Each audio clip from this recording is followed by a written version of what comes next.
Okay, so today we are up to Genesis 46. We have been in Egypt. They sent the sons back to get Jacob and bring him down to Egypt. But before we do this, we want to look at a question about biblical procedures. Uh, uh, there's a little story that caused some confusion. Priests are supposed to make sacrifices, and lay people, regular people, are not supposed to make sacrifices. This is about God's holiness. Um, going all the way back to Leviticus 10, Nadab and Abihu went into the Holy of Holies, and they treated God as not as holy as He is, and God zapped them. And so anyway, in 1 Samuel 13, Saul makes a sacrifice and he gets in trouble for it. Later in 2 Samuel chapter 6, King David makes a sacrifice and doesn't get in trouble. So the question is why? So the situation in 1 Samuel 13, Saul had rallied an army and they were fighting the Philistines and they had been beaten and they were hiding. Saul was in hiding from the Philistines. He hid, and he was waiting for Samuel to come and offer a sacrifice because war was a holy thing for the Israelites. They weren't supposed to go in and just fight. They were supposed to purify themselves and fight before God. And so Saul was waiting in hiding. Now, the fact that he was hiding and he had been defeated tells you right away at the beginning of the story that there was a little problem. Generally, at this time in history, God was using these men to preserve the nation of Israel. And normally, when all their ducks were in a row spiritually, God gave them victory on the battlefield. So there's a hint at the very beginning of the story that there's a problem with Saul, as if we didn't already know that there's a little problem with Saul. Saul maybe is not much of a spiritual leader for the people.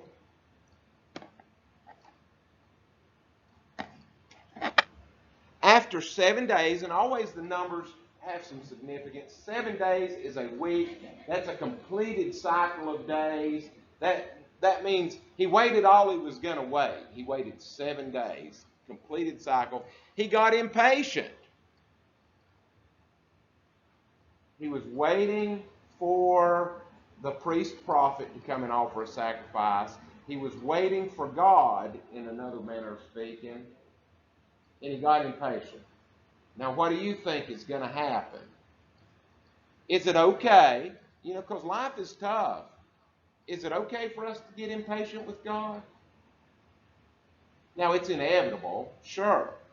But are we supposed to treat God that way and say, I'm sick of waiting on you, God? No. He got impatient and he offered the sacrifice for himself without waiting for Samuel, without getting a message from Samuel saying, go ahead. God says it's okay to do a sacrifice.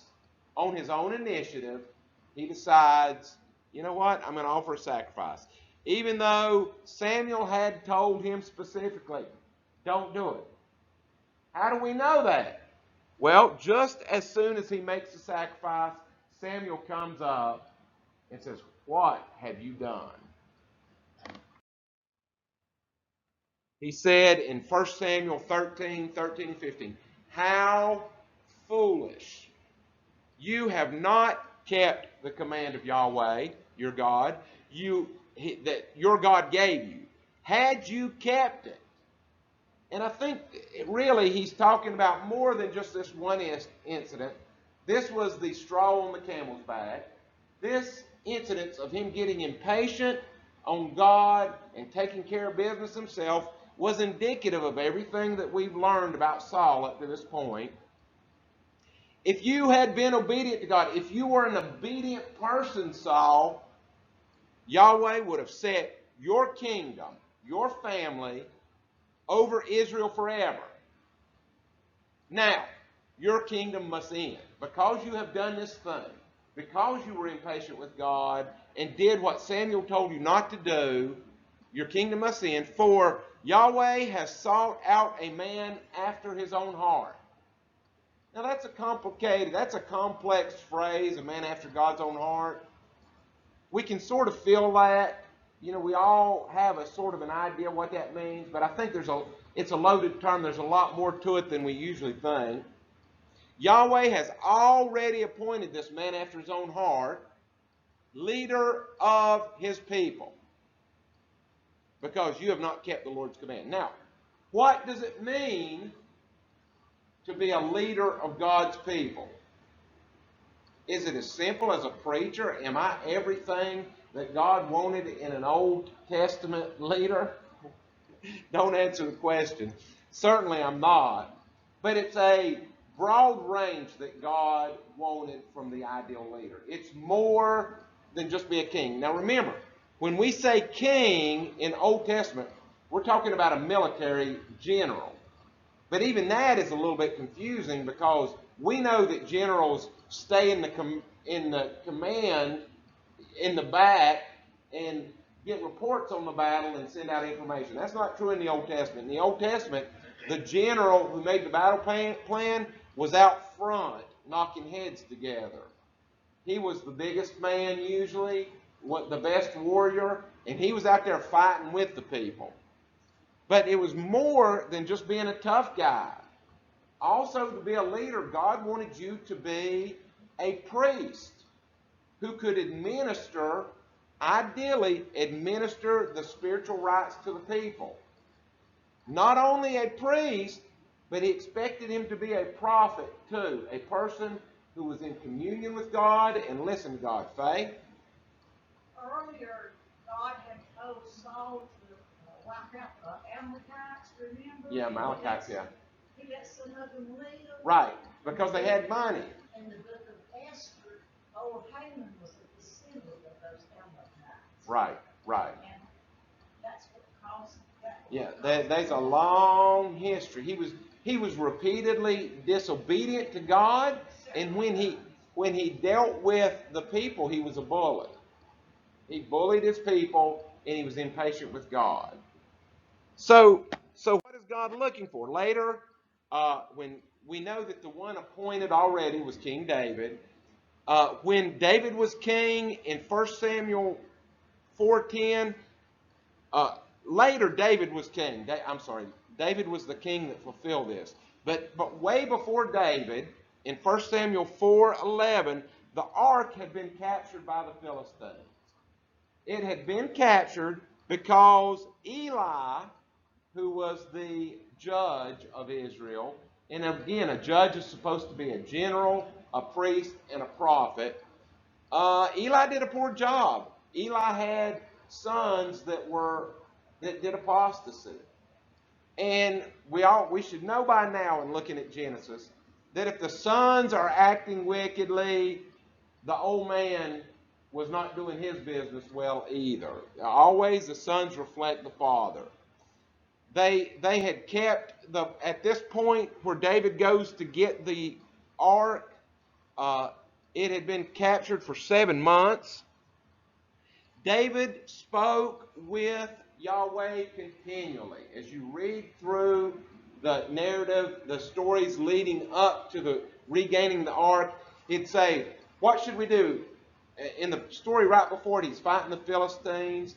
God says, go into the trees and circle around behind the Philistines and attack them from behind.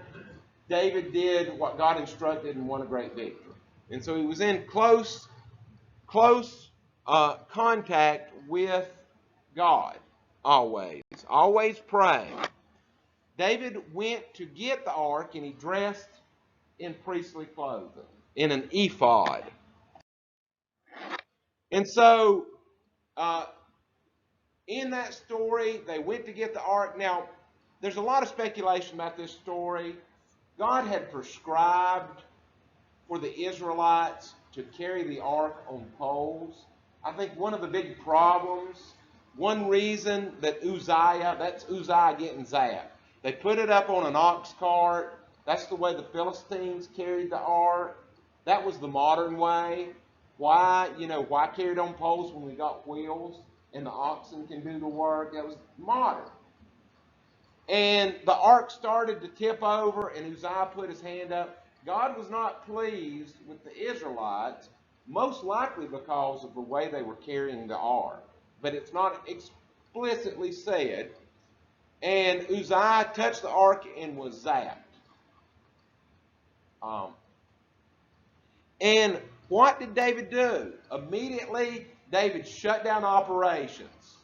He said, God is displeased. Let's stop right there. And let's leave the ark. And he found a place close by and left it there in a man's care, a righteous man. And God began to bless that man because he was respectful and righteous and taking good care of the ark. David waited for 3 months. Again, the significance of that number 3 is the number for exclamation point, bold type, capital letters we would do in modern. He waited for a long time, for 3 months, for Yahweh to lead him to get it. Yahweh blessed this man. So David said, Yahweh is pleased with us, to stop at that point, a respectful time. And David goes to get the ark. As they were transporting this time the ark, David offered sacrifices to God, burnt offering and peace offering to God, which, by the way, were the same offerings that Saul had offered inappropriately. That's very important. Almost every action of Saul, you can find an equal and opposite action of David. David does. When I did my dissertation, David and Saul, it was on violence in the Old Testament. David and Saul, there were 4 individuals in the Old Testament that had 6 acts of violence that personally they did. David and Saul were 2 of them. The other was Benaiah and what was David's cousin's name? I had blocked it out of my mind. He had a cousin that ended up cutting his son up. Anyway, David and Saul each committed 6 acts of violence that are recorded in the Bible, personally. And you can line those acts of violence up. They are parallel with each other. Even though they're not right beside each other in the Bible, you can line them up in order, and they're parallel. For example, Saul is he goes and gets the priest who, the priest helped David, and he goes and asks the priest, why did you help David? And, he said, well, I did help him. And so Saul turns to his men, and he says, kill all the priest and all their family. And his men go, we're not going to touch them. So he turns to Doeg, who is a foreign man. He is a sheep herder. And he says, you kill him. And so Doeg takes a sword and kills all the priests and all the priest's family. Parallel to that is David. David is in the cave. Saul comes in to use the bathroom. David is hiding from Saul. Saul is trying to kill him. Saul comes in to use the bathroom. David and his men creep up behind Saul using the bathroom. And David's men say, hey, kill Saul. God has delivered him into your hands. Exactly the opposite of Saul commanding his men to kill the innocent priest. David says, I'm not going to kill Saul. God appointed Saul king, and if Saul wants him not to be king, God will take Saul out himself. It is not for me to decide who is God's man. It is for God's to decide.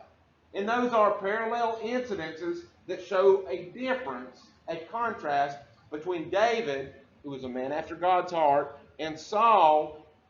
The name Saul is Sha'al. The verb Sha'al means to ask. And so in other words, his name is the one you ask for. Saul was an answer to the people's wish for a king, not for God's wish for a king. And so every story contrasts them directly. They offer the same sacrifices, but Saul had been impatient with God, and David had waited 3 months for God to bless the thing. How and why didn't David get zapped when he did the sacrifices? Well, going back to the question of leadership, Moses was the prototype for correct Old Testament spiritual military leadership. Moses was a priest administering the spiritual rights to the people. He was a king, which was a military, a fighter, a man of violence, a war leader. And he was a prophet who God spoke to, and he echoed God's words to the people. That is the ideal. All right? That's what we're looking for. Eventually, when the seed comes, the seed is going to have all these roles. Eventually. So, here's what Moses said to the people in Deuteronomy 18:15 through 19. He said, Yahweh will raise up for you a prophet like me from among you, from among the Israelites, someday. You must listen to him, for this is what you yourselves requested when you were assembled at Sinai. You remember that? Smoke and thunder and lightning, and you were scared. You said, don't let us hear the voice of Yahweh anymore, or see this blazing fire, for we will die. And that's right. God is too holy for sinful man to interact with directly. We need an intercessor between us, sinful humanity, and God, holy, perfect creator. Then Yahweh said to me, to Moses, what they said, what the people said is right. I will raise up a prophet like you from among the Israelites. I will put my words in his mouth, and he will tell the people everything I command him. I will personally deal with anyone who will not listen to him. Who is he talking about? He's talking about Jesus. People that reject Jesus. What happens with them? God personally deals with them. I have a feeling that Judgment Day will be very personal for each of us. We won't be worried about one another. We won't be worried about what other people have done. I think it's going to be very personal for Rex. I'm going to be extremely aware of my failures. I'm going to be extremely aware of where I listened to Jesus and where I didn't listen to Jesus. So that's setting up that priest, king, prophet. When God had previously rebuked Eli in 1 Samuel 2:35, he said, I will raise up a faithful priest who will serve me and do what I desire. I will establish his family, and they will be priests to my anointed kings forever. Talking about an eternal priesthood. We know from the book of Hebrews, says Jesus was a priest in the order of Melchizedek forever, an eternal priest. But Jesus didn't come out of thin air. Did you know he had ancestors? He was a descendant. He was a seed. And so there was a precursor of a priest, king, before Jesus came. Anybody want to guess? Well, along comes David with the ark in 2 Samuel 7, or 2 Samuel 6. And this is the story of that. They brought the ark after he had waited 3 months, offered the sacrifices. They brought it into Jerusalem. And immediately they set it in its place inside a special tent erected by David for this purpose. David sacrificed burnt offerings and peace offerings, just like Saul had done, to Yahweh.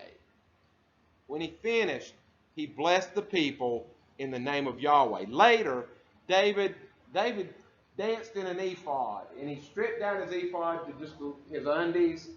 His wife, who was ironically Saul's daughter, was looking through the window. He came in, and she just lambasted him. She's like, "You're dancing out there in front of the little servant girls. Aren't you a big man?" You know, just ridiculing him. And he answered her, "I was dancing before God. I was celebrating God's victory. Yahweh, by the way, who chose me above your father and all his family." And it is interesting, it does not call Michal David's wife. It calls her Saul's daughter. To indicate this kind of behavior, she was busy looking at how other people were worshiping rather than worshiping God herself. Are we ever guilty of that? Let's try not to be. He appointed me as leader of Israel, as priest, prophet, king of Israel. The people of Yahweh, so I celebrated God doing that. Yahweh's going forward in the next chapter, it tells us this is Yahweh's promise to David. And notice how this is different and unique from the way he interacted with Saul. It's already said, if you'd been obedient, I would have set you up, Saul, forever. 2 Samuel 7:12 through 16. He said to David, "When you die and are buried with your ancestors, I will raise up one of your seed, and I will make his kingdom strong." Now,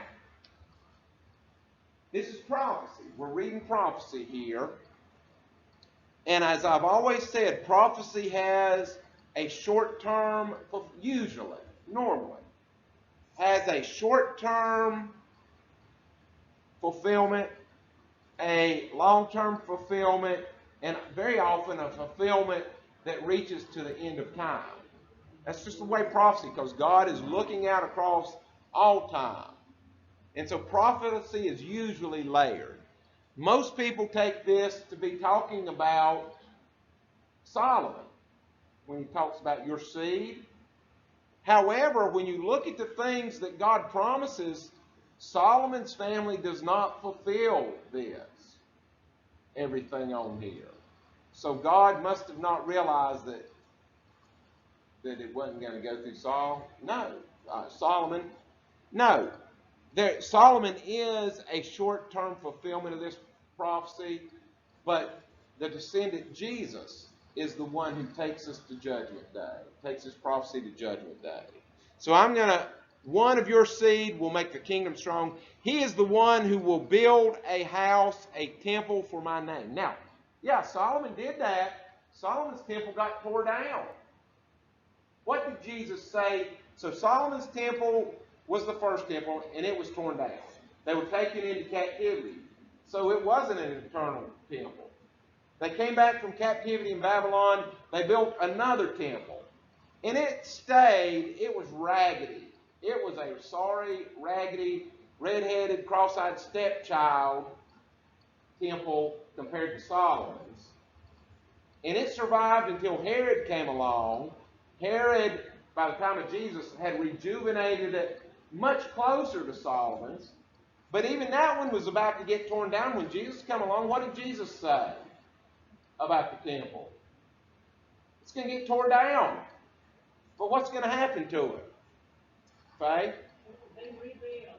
In 3 days, it will be rebuilt, and it's going to be an eternal temple. All right? The Bible, this is why I love the Bible. He says, one who will build a house, a temple for my name, I will secure his royal throne forever. Okay? As far as physical descendants of King David ruling Israel, is anybody aware of one? Do we know where the physical descendants of David are? I don't know. I'm sure there's probably some Jewish people that feel that they fulfill that. I don't know. But I'm not aware of them. There is not a king on the throne in Israel that is a descendant of David. So God must be really surprised. He's like, oh shucks, I said it and it didn't happen. No. He's talking about Jesus here. I will secure his royal throne forever, but my favor will not be taken from him as I took it from Saul. All right? And that right there, John, is the answer. He was a man after God's heart. He saw God. He waited for God. And he was acting. Saul, if he had been obedient to God, would have been able to make sacrifices. David was making sacrifices as a priest for the people, a man after God's own heart, blessing the people in the name of Yahweh. Saul was like, I got to do, I'm in a battle and I can't wait any longer. And so I'm going to do it myself. Whom I removed from your sight. Your house and kingdom will continue before me for all time. And so if this is just Solomon that it's talking about, God didn't know what he was talking about. But if this is Jesus, I say over every week, Jesus is the reason for the Old Testament. So we know where he came from. And that's who they're talking about, is Jesus. Your throne will be secure forever. Your spiritual throne is eternal. All right? In short, Saul was the king you wanted, the king you asked for. Samuel told him, you don't want a king. You think you want a king. You don't want a king. King's going to tax you. A king's going to take your sons off to war. They're going to be secular. It's not going to be spiritual leadership. A king should be a priest, prophet, and king. But if you just get a king, he's going to be secular. David was the man after God's own heart, which we could spend a long time talking about what that means. We're not today. And more importantly to us, he was the seed bearer. Genesis 3:15, your seed shall strike his heel, and her seed shall crush your head. This is the seed that we're talking about, and it passes through David. Saul was not the seed bearer. That's simple. All right, and if we want to relate it to Genesis, Joseph is important. Joseph is a role model. Joseph is not the seed bearer. So for us, he's secondary importance. He's a good story. We should model some behavior after him. Judah is the seed bearer. He's not such a good role model, but he is the seed bearer. So for us, our salvation is contingent on Judah staying alive and having children. Also, David was a type of leader that foreshadowed the Messiah. He was an anointed of God, priest, prophet, and king. All right. John? Thank you for elucidating that. Did that answer? Yes, it did. Yes. All right.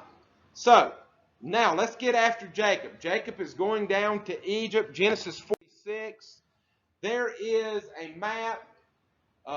Jacob lived in Hebron, and as he goes down to eventually to Goshen, which is in the delta country of Egypt, very fertile ground, after the Nile splits into deltas, before he gets there, he stops at Beersheba. Beer, B-E-E-R, is whale in Hebrew. Sheba is the number 7, and it also means oath, the well of oath. So there is where Jacob started, and there is where he went, over to Egypt. Verse 1, so Israel took his journey.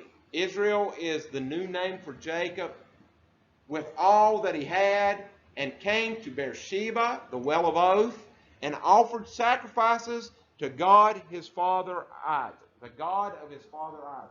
Just so we don't confuse that he's offering sacrifices to random gods, it clarifies. Also, this is important because they have a relationship with the land. They are leaving the land, which God has told them to do, but before they leave, they offer a sacrifice. when they first came back with Joshua, long time from now, 450 years later, as soon as they go into the land, they're going to offer a sacrifice. They're going to build an altar and offer a sacrifice. What do you know? Back at Shechem is where they do that. Author's careful to let us know that Jacob worships the same God as his fathers before him. And in these biblical times, it's very important that you know that. And I think even today, it's important that we are clear. Sometimes it is much safer to be vague about what you think and what you believe. It's much safer in this world. It's dangerous to let people know what you believe. But I think it's absolutely important that we establish what we mean, that we can articulate who we worship, why we worship, what it means, what is significant about it. Then God spoke to Israel in visions of the night and said, Jacob, Jacob. And he said, here I am, in obedience. Why remind us? Maybe because this is different than what God had previously said to Isaac. Okay, so God has, and I'm anticipating the next slide. This slide is out of place. God tells him to go on down to Egypt, that it's okay to go to Egypt. Previously, God had told Isaac not to go to Egypt. Back in Genesis 26, 1 and 2, there was a famine in the land in the time of Isaac, different than the first famine in the days of Abraham, when Abraham went to Egypt. Then the Lord appeared to Isaac and said to him, do not go down to Egypt. Live in the land which I shall tell you. And he goes on from there to live in Gerar with the Philistines and with Abimelech. Now God says to Isaac's son Jacob, I am God, the God of your father. I'm Yahweh. Do not fear to go down to Egypt, for I will make you a great nation there. I am working a work. I'm serving. It will serve a purpose. Verse 4, I will go down with you to Egypt, and I will also surely bring you up again. And Joseph will put his hand on your eyes. Does this have any devotional meaning for us? Certainly, and what I mean by that is, certainly God wants them to be in the land. The land, I very much think, has a significant meaning of being close to God, being in fellowship with God when you live in the land. And so they are going away from that easy fellowship with God in the land. Does it have devotional meaning? I think it does. Does God ever send us or allow us to go into difficult situations? In situations that make it hard to worship? I think situations like that line up in our lives, especially when we're young. You stay distracted when you're young. How could God wish us harm? How could he wish us to go or be in situations that feel far away? Maybe we have a good church where we are able to fellowship with people and feel close to God in that fellowship. And then we move and we go somewhere and we have no church. Some situation like that. Certainly challenging for men when they're sent off to war. It is challenging to do something. Does God have purpose in that? Two of the most significant periods in my life were the most difficult times in my life.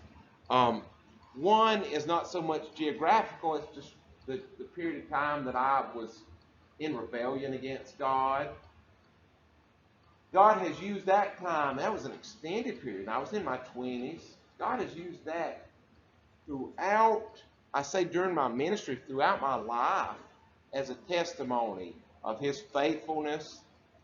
Helped me to understand people that struggle with God so that I can talk to people not just to people who have always gone to church and have always been faithful. That's certainly the easiest people to talk to. But God has given me a testimony. Also, my time in the desert. I was far away in the desert. It was a very difficult time. And what is most amazing to me about that everyday hardship, I mean, just staying alive was challenging, let alone forget the spiritual challenges and the challenges of trying to pastor people that were crazy, that led crazy lives, just hard to believe circumstances everywhere. God got bigger in my heart. So God has used the most difficult times to bring about the most spiritual change in me. And so I do think there is devotional meaning. Make the best of your time in Egypt. I'm going to bless you. I'm going to go with you, and I'm going to bring you back to this place that is a spiritual mountaintop. I'm going to bring you back to fellowship and easy fellowship, but make the best of your time and learn and have a testimony. Obeying God and leaving your homeland. In Genesis 46:5, then Jacob arose from Beersheba, and the sons of Israel carried their father Jacob, their little ones, their wives, in the carts which the Pharaoh had sent to carry him. Like Abraham, all the way back in Genesis 12, Jacob obeyed God and moved his whole family to a distant land. And I believe Abraham is kind of the beginning of the story of faith of the people. And now Genesis is kind of bookending at the other end of Genesis, Jacob following God likewise. So there is their journey down to Egypt. So they took their livestock and their goods that they had acquired in the land of Canaan and went to Egypt, Jacob and all his descendants with him, his sons and his sons' sons, his daughters and his sons' daughters, and all his, in English it says descendants, in Hebrew it says, and all his seed. He brought him down to Egypt. In case you missed that this was all the seed of Jacob, the author then gives us detail. And this is one of the things that's hard on us because we don't like lists of names. But numbers here are important, so I put in little red numbers so that you could keep track of how many people are going, because that seems to be important. Now, these were the names of the children of Israel, Jacob and his sons who went to Egypt. Reuben was Jacob's firstborn. The sons of Reuben were Hanok, Palu, Hezron, and Carmi. The sons of Simeon were Jemuel, Jamin, Ohad, Jachin, Zohar, and Shaul. And who was the son of a Canaanite woman. The sons, and that's a bad thing. Notice his name was Saul. In Hebrew, the SH and the S are the same letter. Later on, well, that's complex. They're the same letter. So Saul was born of a Canaanite woman. I find that interesting. Verse 11, the sons of Levi were Gershon, Kohath, and Merari. The sons of Judah were Er, Onan, Shelah. And then by Tamar, from Genesis 38, Perez and Zerah. But and Onan died in the land of Canaan. They still count in the number, though. The sons of Perez were Herzon and Hamul. Verse 13, the sons of Issachar were Tola, Huvah, Job, and Shimron. The sons of Zebulun were Sered, Elon, and Jaleel. These were the sons of Leah, whom she bore to Jacob in Padan Aram, also with his daughter Dinah. All the persons, his sons, and his daughters were 33. So keep count. The sons of Gad were Ziphion, Haggi, Shuni, Esbon, Eri, Aradi, and Areli. The sons of Asher were Jimnah, Ishua, Isui, Beriah, and Sarah. Their sister. The sons of Beriah were Heber and Malachiel. These were the sons of Zilpah, whom Laban gave to Leah his daughter, and these she bore to Jacob. 16 persons. 33 plus 16 gives us 49 total. The sons of Rachel, Jacob's wife, were Joseph and Benjamin. And to Joseph in the land of Egypt were born Manasseh and Ephraim, who Asenath, the daughter of Potipharah, priest of On, bore to Joseph. The sons of Benjamin were Bela, Becher, Ashbel, Gera, Naaman, Ehi, Rosh, which means head, Muppim, and Huppim, and Ard.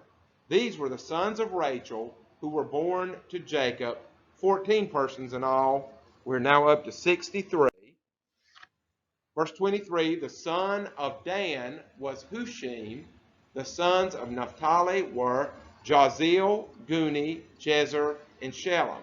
These were the sons of Bilhah, whom Laban gave to Rachel his daughter, and she bore these sons to Jacob, 7 persons in all the persons who went with Jacob to Egypt, who came from his body, besides Jacob's son. And the sons of Joseph were born to him in Egypt were 2 persons. All the persons of the house of Jacob who went to Egypt or were already in Egypt were 70. 33 plus 16 plus 14 plus 7 were 70. Why do they make note of the number 70? Why is that special? Well, just in general, 7 is the number of completion, so that's everybody, and 10 is big emphasis. So this is it. This is all of Israel in these 70 persons. But there's a deeper meaning. In Deuteronomy 32:8, later on Moses will say, when God Most High assigned lands to the nations, he is referring to the genealogies back in Genesis chapter 10 that we've already done. He divided up the human race. He established the boundaries of the peoples of the earth according to the number of the sons of Israel. Okay, that's interesting. So how many nations were there in Genesis 10? We're not going to go through each name. That's tiring to read. But just in summary, this is Noah's family. Noah had Shem, Ham, and Japheth. And then there are their sons, all the families. And then their sons' were the nations. And so in Genesis 10, if you look at just the names, now Noah is blue, Shem is the orange down at the bottom. Shem has 26 descendants. Ham is in green. Ham has 30 descendants listed in this table of nations, all the nations in Genesis 10. And Japheth has 14, and they're in red there. And so if you add up all the nations spoken of in Genesis 10, there are 70 exactly. So what Moses said is they were assigned the boundaries of the earth according to the children of Jacob in Egypt. So what's going on with 70? Originally there were 70 were all the peoples of the earth. There were 70 people groups in Genesis 10 in the earth. Thus, the 70 seed of Jacob are cast by the author here at the end of the book of Genesis. And you get a real sense. Now, we know now Genesis is part of the Pentateuch. The first 5 books are meant to go together. The Jews call that the Torah, those first 5 books. Torah means instruction.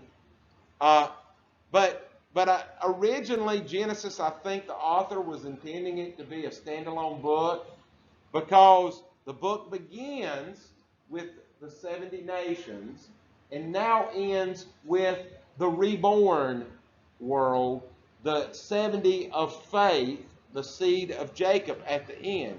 The new humanity. The humanity that in spite of sin is believing God, is having faith in God. And Abraham, thus, becomes the second Adam. So the first Adam sinned and was cast out of the garden. The second Adam, Abraham, has a family who returns the people to the land. In other words, Abraham is restoring the original blessing. We go back to Genesis 1:28.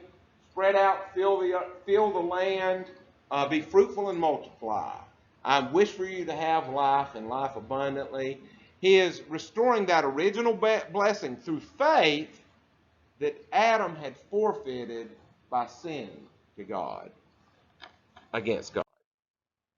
So it is very similar, showing working to reach all nations, that we know that when Abraham was called, he was to be a blessing to all nations. That is the theme in Isaiah 45, which is talking about Cyrus of Persia. God says through Isaiah, why have I called the Persians for this work? Why did I call them by name when they did not know me?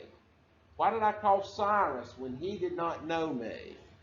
It is for the sake of Jacob my servant, Israel my chosen, so all the world from east to west will know that there is no other God but Yahweh.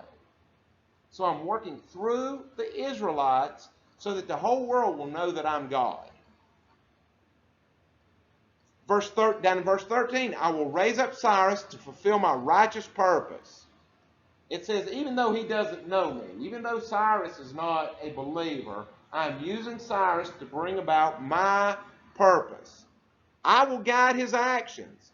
He will restore my city Jerusalem and free my captive people Israel who are captive in Babylon. I, the Lord, have spoken. You, talking about to the Israelites, will rule the Egyptians, Ethiopians, Sabaeans. They will come to you, and it goes on later to say, and fall to their knees in front of you, saying, God is with you. In other words, if I bless the Israelites, and you are faithful to me, Israelites, people will say to you, God is with you. He is the only God. These are the pagans. These are the polytheists will come to God if the Israelites are obedient. He is the only God, there is no other. So anybody who tells you that Jesus was not God's intention, that the Old Testament's focus and aim is to reach and make God available, relationship with God available to all people, they're not reading the book. I've told you, I had a friend that I worked with when I was in Northern California who was a Jewish lady, and she did not know her head from a hole in the ground when it came to the Bible. She was very adamant about things, and she had strongly held opinions. She was from Long Island, New York. She was willing to tell me her opinion continually, long and loud. And I would point out things for her, and I'd say, Valerie, I am satisfied with what the Old Testament says about God's purposes and about His Messiah, and I won't claim anything from the New Testament. If you will just read your Bible, you will know that Jesus was God's intention from the beginning. Faith. I read one time that looking at the kings and how long they reigned, that Cyrus could very well have been the son of Esther. It's possible. Esther is one of those. The Bible doesn't tell us that. Right. Right. But that is interesting. I had never put that together, but it could be. Isaiah names him specifically as God's instrument, even though he was not a man of faith. It says, even though he doesn't believe in me, I'm going to use him to bring about my purpose. And that rings and that matches up with everything we've read through Genesis. God working a plan to bring about the most people accepting him of every creed, color, language, nationality, whatever, throughout the world. So what does this say about God? And that's the important question always in any passage. He remembers and saves his chosen people. Yes, he has taken them to Egypt to save them and bless them. But he also works behind the scenes generally. He is working today just as much as he worked in Bible times. But he is not speaking to us through prophets now. He is speaking to us through the Word. And you know what's better about that? There's one prophet. There was one Isaiah. And only the people that could hear Isaiah heard Isaiah. Now we have God's Word, and it has been translated into thousands of languages, so God can speak prophecy to the whole world. We are in the biblical period. God is reaching out. Now, finally, we've got to the technological point that God can reach all people in the world. He is working behind the scenes to offer restoration and blessing to all people. Is that new? No. We're reading about it thousands of years ago as he began this work with the Israelites. And from the beginning, when he called Abraham, I will bless those who bless you, and I will curse those who curse and reject the truth about God that you are giving. And we still believe people that reject God, people that reject Jesus, are cursed and will go to the lake of fire. And in you, all the families of the earth will be blessed. It's from the very beginning of the book, God's intention.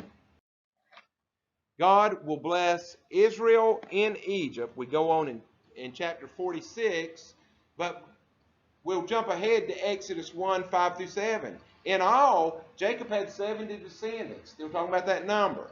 In Egypt, including Joseph, who was already there. In time, Joseph and all his brothers died, ending that entire generation. But their descendants, the Israelites, had many children and many grandchildren. In fact, they multiplied so greatly that they became extremely powerful and filled the land. Okay? Genesis 1 starts out, be fruitful and fill the land. And we pick up at the end of the story in Exodus, as the story goes on after Genesis, it says they had spread out and filled the land. So, finishing up Genesis 46, then he sent Judah, Jacob sent Judah before him to Joseph to point out before him the way to Goshen, and they came to the land of Goshen. Judah in the lead. Again, Judah is singled out by the author for special leadership. Throughout Jacob's story, Judah has ascended far, far beyond the normal role for the fourth son. And we will see in Genesis 49, a couple more chapters, that the kingly blessing rests with Judah. In spite of all Joseph's greatness, and Joseph here is the one who preserves the Israelites, protects them, but he is not the seed of promise. So Joseph made ready his chariot and went to Goshen to meet his father Israel. He presented himself to him, fell on his neck, wept on his neck for a good while. And Israel said to Joseph, now let me die, since I have seen your face, because you are still alive. Then Joseph said to his brothers and to his father's household, I will go up and tell Pharaoh and say to him, my brothers and those of my father's house who were in the land of Canaan have come to me. The men are shepherds. Now that's a problem for the Egyptians. For their occupation has been to feed livestock. They have brought their flock and herds and all that they have. And you have to kind of think that Joseph is telling Pharaoh that so Pharaoh will want to get them away from him and get them out in a fertile place in the delta where they can feed their flocks and not contaminate the Egyptians. So it shall be, when Pharaoh calls you and says, what is your occupation, that Jacob should tell him, your servant's occupation has been with livestock from our youth, even until now, both we and also our fathers, that you may dwell in the land of Goshen, for every shepherd is an abomination to the Egyptians. So Joseph is telling Jacob what to say when he meets Pharaoh. We will go there next week and see Jacob and Pharaoh. Are there any questions as we close today? All right, well, let's end there and say a prayer.